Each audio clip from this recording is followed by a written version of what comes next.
네, 안녕하세요. 손석희의 몰락방송입니다. 처음 인사를 드립니다. 저는 하이바라고 합니다. 오토바이 탈 때 쓰는 헬멧, 그 하이바고요. 그냥 편하게 대가리라고 부르셔도 됩니다. 처음부터 그냥 대가리라고 하려고 했는데, 아무래도 공개된 방송에서 어감이 좀 그렇더라고요. 대가리가 커서 그냥 대가리예요. 이제 어릴 땐 머리에 든 게 많아가지고 대가리가 큰 줄 알았는데 자라면서 보니까 그게 아니었어요. 그냥 큰 거였습니다. 아무튼 그래서 대가리입니다. 반갑습니다. 원래 몇 달 전에는 소소하게 유튜브 채널을 했었는데 그러던 중에 건강, 특히 기관지가 매우 좋지 않아서 무기한 휴업을 하고 있었습니다. 마침 기관지가 적당히 회복되어 있던 차에 이렇게 좋은 기회를 받게 되었습니다. 지금도 전체적인 건강은 상당히 좋지 않은데요. 그렇지만 뭔가 할 일이 있다는 것, 무엇보다 이 엄중한 시기에 제가 미미하게나마 힘을 보탤 수 있다는 것이 오히려 건강 회복에 훌륭한 동기부여가 될 거라고 생각합니다. 정말 감사하고 기쁘게 생각하고 있습니다. 너무 오래간만에 하는 거라서 마냥 부족합니다. 어색하기도 하고요. 하지만 부지런히 준비하고 또 공부해서 갈수록 알찬 내용으로 인사드릴 수 있도록 노력하겠습니다. 제가 주로 다루게 될 주제는 한반도를 포함한 국제정세가 되지 않을까. 그리고 틈틈이 우리 다 같이 내공을 다지는 차원에서 과거 용공 사건들을 에피소드별로 소개를 하고자 합니다. 제가 감히 이런 걸 해도 되는지, 자격은 있는지, 또 깜이나 되긴 하는지 걱정이 많이 앞섭니다만 어쨌든 힘 닿는 데까지 공부하면서 한번 해보겠습니다. 먼저 꼭 당부드리고 싶은 것은 어처구니 없게도 저는 전문가가 아니에요. 유능하신 분들이 당연하게 가지고 계신 학위 같은 거는 절대 없습니다. 있을 리가 없고, 그렇다고 관련 학문을 전공하거나 따로 교육을 받은 적도 없습니다. 제가 가진 자산의 전부는 그저 관련 분야에 관심이 많다는 것밖에 없어요. 그래서 부탁을 드립니다. 제가 드리는 말씀들을 마냥 신뢰하지는 마시고 여러분들과 똑같은 눈높이에서 공유되는 하나의 견해로 가볍게 들어주시면 감사하겠습니다. 이런 생각을 하는 사람도 있구나 하는 정도, 여러분들 개개인이 가지고 계시는 생각에 제 생각을 하나 더하는 정도로만 들어주시기를 부탁드립니다. 시간은 너무 지루하거나 진부하지 않도록 한 20분에서 30분 정도 사이로 그렇게 할 예정입니다.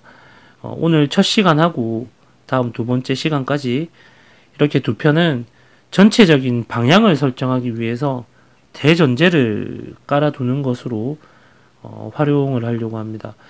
제가 오늘 여러분들과 함께 나누고자 하는 것은 제가 변희재와 함께 싸우는 이유입니다. 현재 변희재의 공식 직함은 미디어워치 고문이죠.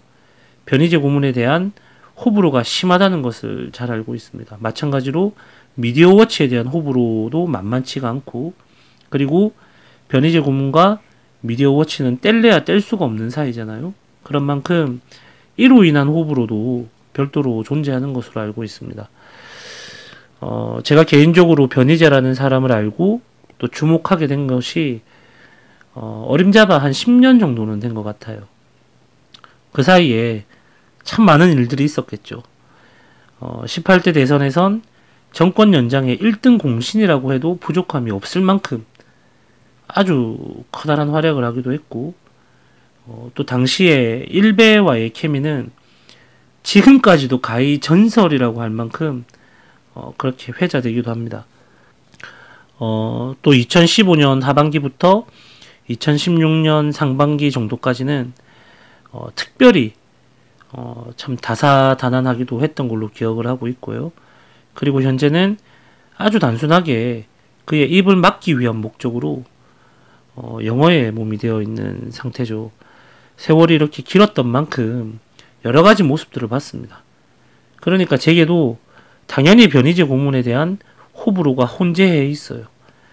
작정하고 두둔하자면 정말 막힘없이 하룻밤을 꼬박 세울 자신이 있고요. 마찬가지로 작정하고 비난하자면 거침없이 역시 하룻밤을 꼬박 세울 자신이 있어요.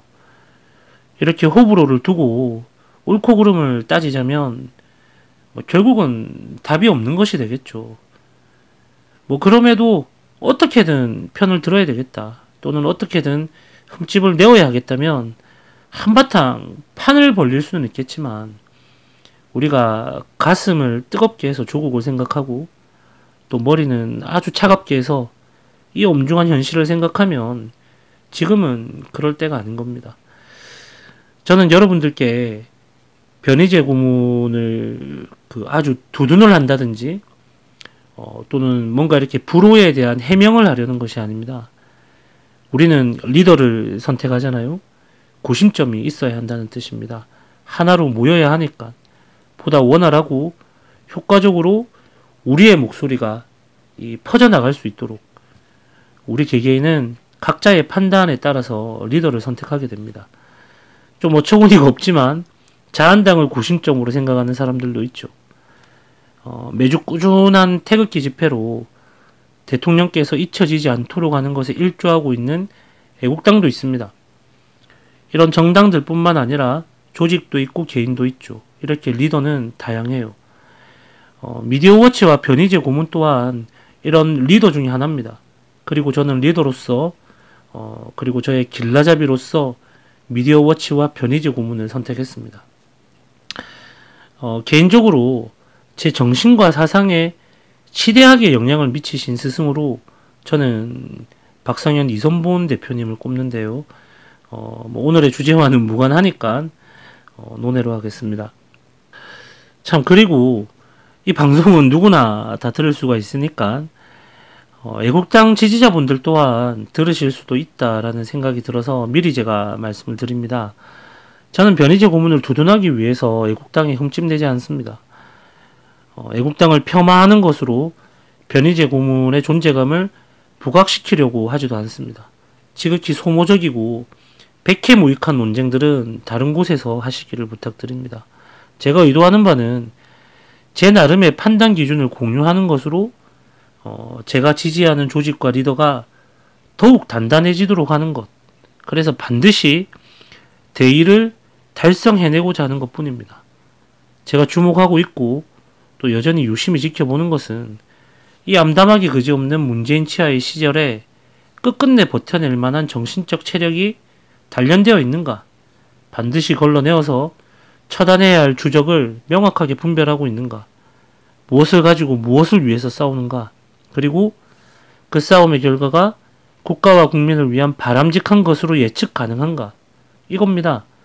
여기에 더해서 반드시 검증되어야 할 두 가지가 있는데요. 바로 중국과 향후 주요 이슈로 등장하게 될 개헌에 대한 입장입니다. 이런 고민 끝에 제가 선택한 리더는 미디어워치 변희재 고문입니다.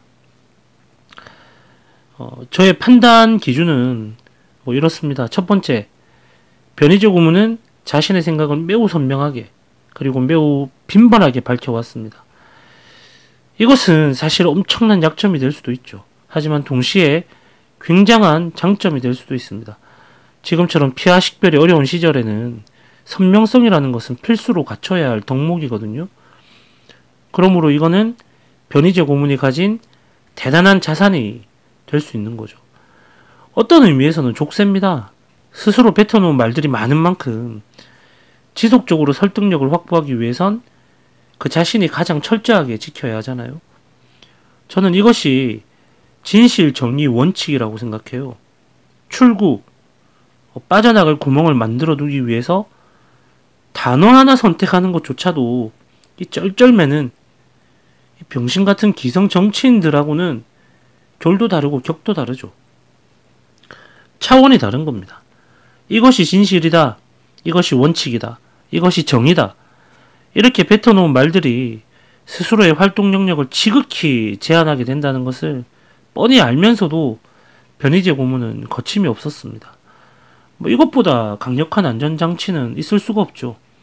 간혹 변희재 고문은 뭐 내부 총질 전문가다, 뭐 이런 비난을 하는 사람들도 있습니다. 뭐 애써 두둔하지는 않겠어요. 하지만 이조차도 우리 입장에서는 안전장치예요.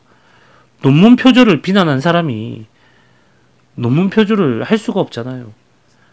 똑같은 행동을 한다면 자살하고 다를 게 하나도 없잖아요.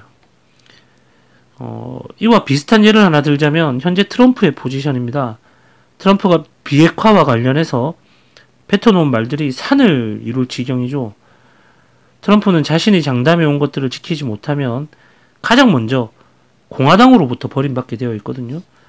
변희재 고문 또한 뭐 비슷한 경우입니다. 두 번째, 혹시 여러분들께서는 18대 대선에서의 표 차이를 기억하고 계십니까? 약 한 100만 표 정도의 차이가 있었는데요. 결과만을 보면 뭐 넉넉한 차이로 보일 수도 있습니다. 하지만 뭐 사실 넉넉한 차이가 아니죠. 그리고 과정은 더 그렇습니다. 더 문재인과 안철수가 단일화를 하는 바람에 이 선거를 좌지우지할 수 있는 소위 바람이라고 하죠. 이 바람의 방향이 바뀌고도 남을 만한 초대형 악재로 작용을 했거든요. 거기다가 당시 박근혜 후보는 진짜 밑도 끝도 없는 이런 비방과 음해에 엄청나게 시달렸잖아요. 아시는 분들은 아시겠지만 이 18대 대선의 그 승리 키워드 세 가지는 야권 단일화의 위기를 감지한 보수의 결집, 그리고 일베의 맹활약, 그리고 사망유의입니다. 사망유의는 워낙 유명하니까 뭐 세세하게 거론할 필요는 없겠지만 그 배경에 관해서는 조금 아실 필요가 있어요. 일베 유저 중에 닉네임 강결이라는 유저가 있었습니다. 강결. 아주 오기롭게 진중권에게 화상 토론을 제안했거든요. 결과는 처참했죠. 진중권에게 한바탕 교육당하는 것으로 끝났습니다. 당연히 일베는 순식간에 조롱거리가 되었고, 당시 일베는 이 민주당발 악성 의혹들을 케어하는 이 대선의 최전선에 있었거든요. 그만큼 존재감이 엄청났습니다. 민주당이, 이 거대 야당이 일개 커뮤니티 사이트와 이 전쟁을 선언할 정도로 일베의 존재감이 대단했어요. 그런데 이런 입지를 가지고 있던 상황에서 이 강결이라는 닉네임의 처참한 패배는 일베에게 정말 엄청난 타격이었습니다. 이거를 바로잡고 카운터까지 먹인 것이 바로 사망유의 토론이었습니다. 제가 무슨 18대 대선에서 변희재 고문의 공이 크다 이런 걸 어필하려고 하는 건 아니고요. 분명히 활약했고 당시 박근혜 후보의 대선 캠프도 하지 못했던 일들을 변희재 고문이 단신으로 해냈음에도 불구하고 변희재 고문은 특별한 보상을 요구하지도 언급하지도 않았다는 것입니다. 이게 바로 담백함이죠. 기억하시겠지만 이 사기 탄핵 전국이 되어서 미디어워치에 여러 가지 음해 시도가 있었거든요. 그 중에 하나가 국정원이 미디어워치를 지원한다라는 썰이었습니다. 이때 변희재 고문이 이런 말을 했어요. 우리는 정부로부터 광고도 받지 못했다. 누구든 불만을 가질 만도 했죠. 우리가 인지도 하지 못했을 만큼 이 변희재 고문은 덤덤했고 또 담백했어요. 리더로서 정말 매력적인 거 아닙니까? 제 개인적으로 생각하기에 하다 결국은 좌절을 겪을지언정 우리가 보여주는 신뢰가 배신으로 돌아올 일은 없을 것이다라는 그런 안정감을 저는 느끼고 있습니다. 진심으로 현재 리더급 인재 중에서 이 조건에 부합하는 사람은 저는 두 분밖에 없다고 생각해요. 박성현, 이선본 대표하고 변희재 미디어워치 고문 두 분밖에 없다고 생각합니다. 세 번째, 일베에서 변땅크로 불렸던 변희재 고문이거든요. 현실적인 이유 그리고 다양하게 반복되는 이 견제에 의해서 좌절을 숱하게 겪기도 했지만 그래서 시동만 걸다 끝난다. 시동 전문가라는 비아냥을 듣기도 했지만 그만큼 거리감이 없고 격이 없는 리더예요. 저는 이 또한 대단히 의미 있는 덕목이라고 생각합니다. 리더로 불려질 만큼의 덩치와 존재감을 가지게 되면 사람이 사실 그렇지 않습니까? 쉽게 교만해지고 쉽게 오만해지는 경우가 정말 허다하잖아요. 대단한 벼슬이라도 하는 것처럼 군림하려는 그런 부류의 리더들이 여지껏 부지기수였습니다. 이런 조직과 리더는 결국 모두 망했죠. 지금 우리가 하는 싸움은 실패가 용납되지 않아요. 좌익의 천성이 어떻습니까? 우리에게서 보이는 작은 흠결, 정말 피 한 방울을 가지고 죽일 죄로 부풀려서 기어코 죽이고야마는 이 좌익의 천성을 한번 감안해 보세요. 정말 무시할 수 없는 거지 않습니까? 그런 의미에서 변희재 고문의 가치는 정말 상당한 겁니다. 다소 거칠고 완고한 그런 이미지에 가려져 있는 이 변희재 고문만의 인간적인 면모를 발견해 보는 것도 뭐 정말 새로운 재미가 될 거라고 생각합니다.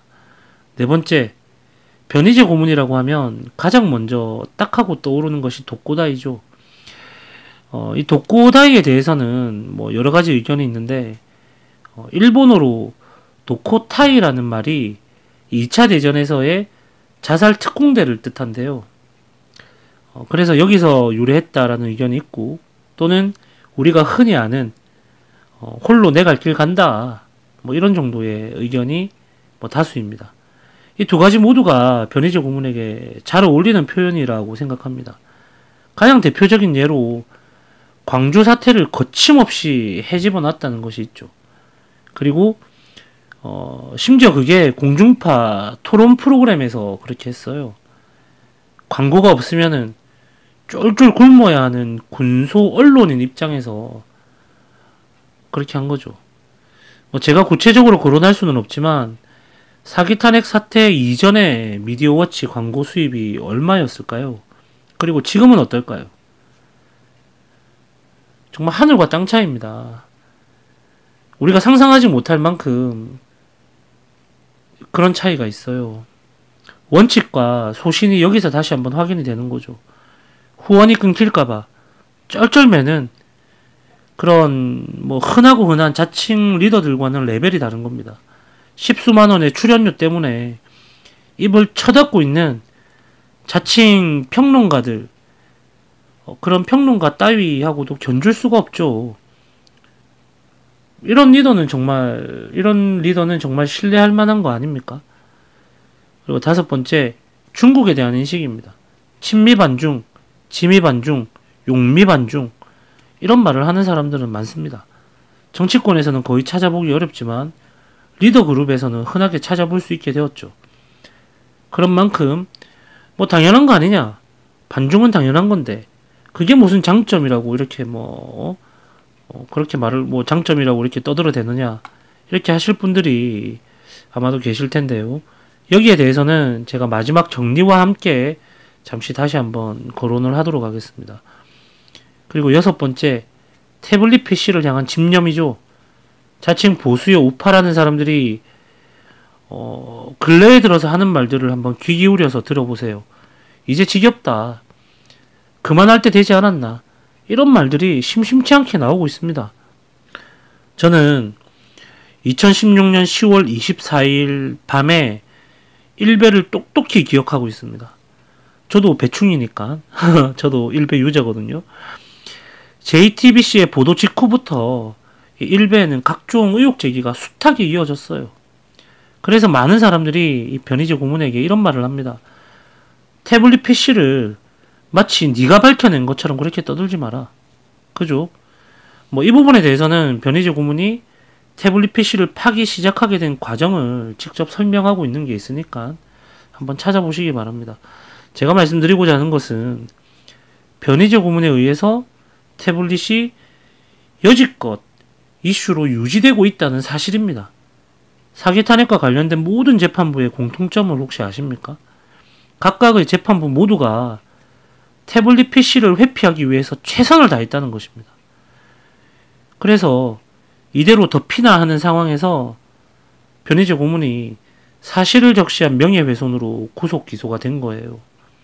즉, 이 명예훼손의 처벌 수위를 판단하기 위해서는 변희재 고문과 미디어워치가 제기해온 태블릿 PC 관련 의혹들이 사실이냐 아니면 허위냐, 이걸 가려야 한다는 것입니다. 재판의 결과가 중요한 것이 아니죠.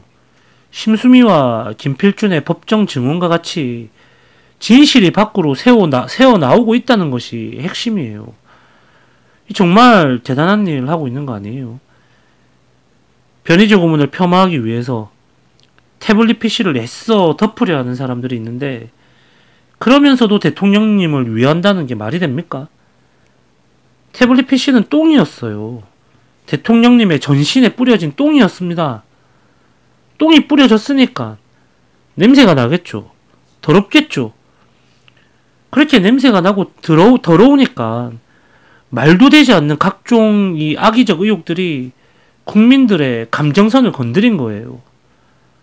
이걸 바로잡고자 자살특공대 역할을 마다하지 않는 이 변희재 고문을 정말 지지해줘야 하는 거 아닙니까? 지켜줘야 하는 거 아닙니까? 한몸이 되어서 이런 변희재 고문을 백업하고 있는 미디어워치도 마찬가지입니다. 우리가 지지하고 지켜줘야 됩니다. 7번째, 변희재 고문은 싱글이죠, 싱글. 그래서 독고다이가 더 확실하게 가능한 겁니다. 물론 가정을 꾸리지 않았다는 것이 일정 부분 위험 인자가 될 수는 있습니다. 하지만 마찬가지로 이 역시도 아시는 분들은 아시겠지만 이성과 돈에서 변희재 고문만큼 철두철미한 사람은 딱 한 사람밖에 없어요. 따로 제가 언급하지는 않겠습니다. 변희재 고문이 고작 명예훼손으로 구속되었습니다. 명예훼손으로 언론인을 구속한 그런 전례는 없다. 이런 지적에 저들은 아무런 반박을 하지 못하죠. 만약에요, 변희재 고문이나 미디어워치에게 돈과 관련된 부정이 있었다면 어땠겠습니까? 명예훼손 따위는 문제 삼지도 않았겠죠. 영혼까지 탈탈 털어서 이 걸레장 만들기에 돈만큼 좋은 게 어디 있습니까? 이 변희재 고문에 대한 불호로 마냥 공경하는 사람도 적지 않습니다. 요즘 시대에 흔하게 털고 털리는 것이 신상인데요. 변희재 고문에게 여자 문제가 있었다면 벌써 이 바닥에서 진짜 양아치 취급받으면서 사라지지 않았겠습니까? 대부분의 조직은 이성과 돈으로 인해서 망합니다. 정말 리더로서 반드시 갖춰야 할 필수 덕목입니다. 매력적이잖아요. 간혹 변희재 고문을 두고 돈과 자리를 탐한다고 음해하는 사람들이 있는데요. 저는 이런 사람들을 두고 우물 안에 개구리라고 표현합니다. 우물 안에만 있으니까 우물 크기만큼의 하늘밖에 보이지 않는 겁니다. 우물 밖의 하늘을 한번 보세요. 좌익이 차지하고 있는 하늘의 크기를 한번 보세요. 똑똑히 한번 보시란 말입니다. 돈과 자리가 탐났다면, 진짜 그런 속셈이 있었다면 우익할 이유가 있습니까? 우파라고 자처할 이유가 있어요? 헌법조무사 따위가 8만원짜리 티켓을 팔아먹고 이 떼돈을 긁어 모으는 마당에 뭐가 아쉬워서 우익을 자처하면서 이 고생을 하겠습니까? 미디어워치는 비판 언론입니다. 공정한 잣대라는 것이 때로는 불특정 다수에게 상처가 될 수도 있습니다. 대상과 상황에 따라서 악운을 힘들게 할 때도 분명히 있었다고 생각을 합니다. 그리고 이것이 흠이 되어서 호불호가 더욱 심화되었다는 것을 잘 알고 있습니다. 하지만 그것과 이것은 별개입니다. 그것과 이 상황, 현 상황은 분명 별개의 것입니다. 일을 하려고 하고 있고 또 하고 있는 사람의 바짓가랑이를 붙잡는 것이 이 시국에 과연 누구를 이롭게 하는 것인지 우리가 정말 진지하게 한번 고민을 해봤으면 좋겠습니다. 정말 많이 안타깝습니다. 우리는 흔히 대통령님을 두고 우리 국민 수준이 대통령님의 발끝에도 미치지 못한다라고 개탄합니다. 그러면서 박근혜 대통령님의 원리 원칙과 소신을 보석과도 같다라고 표현을 하죠. 같은 이유로 우병우 수석에게도 환호합니다. 이거는 모순 아니에요. 변희재 고문이 가진 원리 원칙과 소신은 뭐 어디 별나라에서라도 온 별개의 것이에요? 변희재 고문을 폄하하면서 어떻게 대통령님을 지지하고 우병우 수석에게 환호할 수 있는 것인지 앞뒤가 안 맞잖아요. 정말 앞뒤가 안 맞는 겁니다. 개인의 감정에 의해서 모순을 만들어내고 있는 거잖아요. 또는 소속에 의해서 이러한 모순을 알면서도 무시하고 있는 거잖아요. 네, 이상이 제 나름의 판단 기준입니다. 위와 같은 기준을 가진 사람은 많죠. 위와 같은 기준을 앞서 제가 언급한 그런 기준을 충족하는 사람은 많이 있을 겁니다. 태블릿을 언급하고 반중을 주장하는 리더들은 흔합니다. 분명히 많이 있어요. 문재인의 무능과 이념적 실체가 까발려져 가면서 더욱 흔해지고 있죠. 하지만 이 앞선 조건들을 다 충족하면서 동시에 사기 탄핵을 선명하게 지적하고 바로 잡으려는 그런 리더는 얼마나 됩니까? 곰곰이 한번 생각해 보시길 바랍니다. 정말 꼭 한번 생각해 보시길 바랍니다. 이러한 조건들을 다 충족하면서 동시에 사기 탄핵을 선명하게 지적하고 이 그릇된 것들을 바로잡으려고 하는 리더는 얼마나 되나요? 흔해요? 아니죠. 정말 너무너무 드물지 않습니까? 저는 이것이 제가 리더로 선택한 변희재 고문의 진짜 가치라고 생각합니다. 네, 오늘은 여기까지 하겠습니다. 들어주셔서 감사합니다.